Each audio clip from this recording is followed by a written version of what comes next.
الحمد لله وحده والصلاة والسلام على من لا نبي بعده أما بعد فأعوذ بالله من الشيطان الرجيم بسم الله الرحمن الرحيم وما أرسلناك إلا رحمة للعالمين صدق الله مولانا العظيم وصدق رسوله النبي الأمين الكريم۔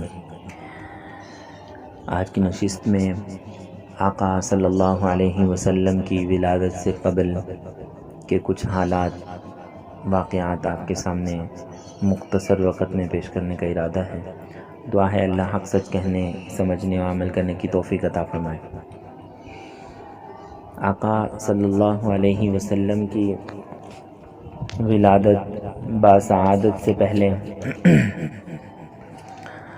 فخر دو عالم صلی اللہ علیہ وسلم کی والدہ ماجدہ فرماتی ہیں کہ جب میں امید سے ہوئی تو شہنشاہ دو جہاں صلی اللہ علیہ وسلم جب میرے بطن میں مہمان بن کر آئے، میں نے اپنے اندر عجیب سی تبدیلیاں محسوس کی۔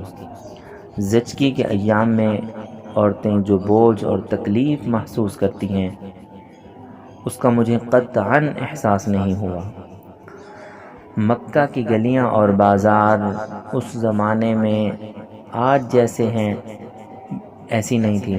آج کل تو راستوں پر کارپیٹ سڑکیں بنی ہوئی ہیں، لیکن اس زمانے میں پتھریلی زمین ہوا کرتی تھی، سخت پتھر اور روڑے ہوا کرتے تھے۔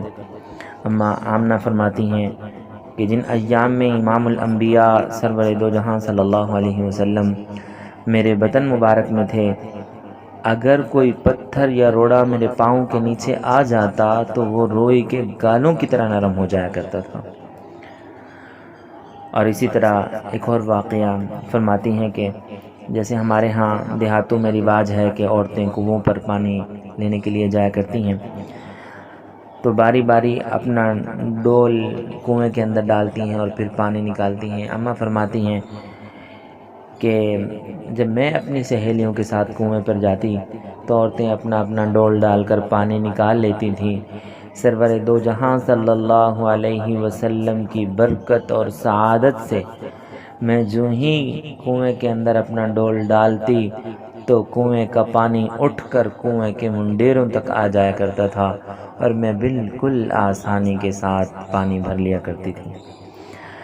ولادت سے قبل اماں آمنہ فرماتی ہیں کہ مجھے عجیب و غریب خواب نظر آیا کرتے تھے، اکثر مجھے نور دکھائی دیتا تھا۔ فرماتی ہیں ایک دن میں نے اپنی سہیلیوں کو بتایا کہ جب سے یہ بچہ میرے پیٹ میں آیا ہے میں عجیب و غریب خواب دیکھتی ہوں۔ ان عورتوں نے کہا بہن ان ایام میں سائے کا اثر ہوتا ہے، توہم پرستی کا زمانہ تھا، آج بھی اسی طرح کی توہم پرستی کی جاتی ہے۔ تو انہوں نے بتایا کہ ہم ان ایام میں لوہے کا کڑا بنوا کر گلے میں پہن لیتی ہیں، تم بھی ایسا ہی کرو، ایک کڑا بنوا لو اور گلے میں ڈال لو، یہ تمہارا علاج ہے، اس سے تمہیں خواب نظر نہیں آئیں گے۔ اماں فرماتی ہیں کہ میں نے ان کے کہنے پر ایک لوہے کا کڑا بنوا لیا، گلے میں پہن لیا۔ پہلی رات ہی میں ایک مجھے بزرگ ہستی، نورانی چہرہ، سفید داڑھی، وجیح شکل والے ایک خواب میں بزرگ نظر آئے۔ میرے قریب آ کر انہوں نے اپنی شہادت والی انگلی سے میری طرف اشارہ کیا اور ان کے اشارہ کرنے کی دیر تھی کہ میرے گلے کا کڑا ٹوٹ کر نیچے گر پڑا۔ میں نے پریشانی کے عالم میں پوچھا بابا کون ہو؟ تم نے یہ کیا ظلم کر دیا؟ یہ تو میرا کڑا توڑ دیا، یہ تو میرا علاج تھا۔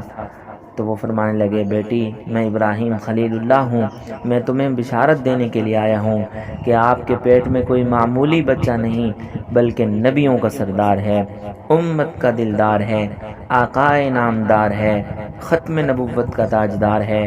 ہماری غیرت نے گوارا نہ کیا کہ ہماری بیٹی بھی توہم پرستی کا شکار ہو جائے۔ بیٹی تیرے بطن میں وہ مقدس ہستی ہے جو شرک کے، بدعت کے، توہم پرستی کے، فسق و فجور کے، جہالت کے، ظلم و ستم کے اور غلامی کے کڑے توڑے گی۔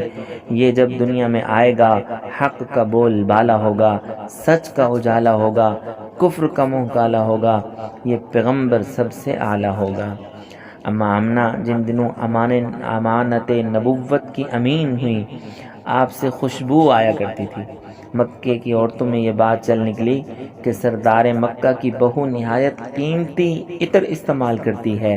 یہ بات جب حضرت عبد المطلب تک پہنچی تو آپ نے اپنی اہلیہ اور آن حضرت صلی اللہ علیہ وسلم کی دادی صاحبہ سے کہا کہ آمنہ بھی تمہاری بہو ہے، تم ہی اس سے پوچھو اور اسے سمجھاؤ کہ ان ایام میں جب بھی کوئی بیوہ ہوتی ہے تو وہ اس طرح کی خوشبوئیں استعمال نہیں کیا کرتی تھی۔ حضرت صلی اللہ علیہ وسلم کی دادی نے کہا کہ میں نے کئی دفعہ سوچا کہ آمنہ کو بلا کر پوچھوں، لیکن آج کل اس کی شخصیت میں ایسا جلال ہے کہ مجھے اس سے یہ بات پوچھنے کی ہمت تک نہیں ہو رہی۔ ایک دن حضرت عبد المطلب نے اپنی بہو کو بڑے پیار سے اپنے پاس بلایا اور پوچھا کہ بیٹی تمہیں اتنی مسحور کن خوشبو کون لا کر دیتا ہے؟ اماں آمنہ کی آنکھوں میں آنسو آ گئے۔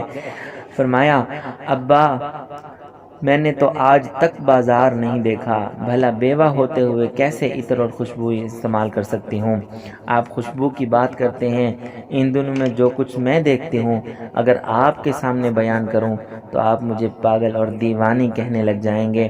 میں دھوپ میں چلتی ہوں تو بادل مجھ پہ سائے کرتے ہیں، پہاڑوں کے پاس جاتی ہوں تو وہ مجھ سے ہم کلام ہوتے ہیں، دیواروں کے پاس سے گزرتی ہوں، درختوں کے پاسوں سے گزرتی ہوں تو شاخیں جھک جھک کر تعظیم کرتی ہیں، چاند پہ نظر ڈالتی ہوں تو وہ آداب بجا لاتا ہے، ستاروں کو دیکھتی ہوں وہ مجھے سلامی دیتے ہیں، بیت اللہ کے پاس جاتی ہوں وہ مجھے خوشخبری سناتا ہے۔ انتہا یہ ہے کہ جوں جوں میرے سہاگ کی نشانی کی ولادت کے دن قریب آ رہے ہیں، اب تو جہاں تھوکتی بھی ہوں وہاں سے بھی خوشبو پھوٹ اٹھتی ہے۔ سبحان اللہ سبحان اللہ۔ یہ چند ایک واقعات تھے میرے آقا صلی اللہ علیہ وسلم کی ولادت سے پہلے کے کہ آقا صلی اللہ علیہ وسلم ابھی دنیا میں آئے نہیں، پر آپ کی ولادت سے پہلے اس طرح کے خوبصورت واقعات اور اثرات مرتب ہونے لگے۔ سبحان اللہ سبحان اللہ۔ الحمدللہ وحدہ۔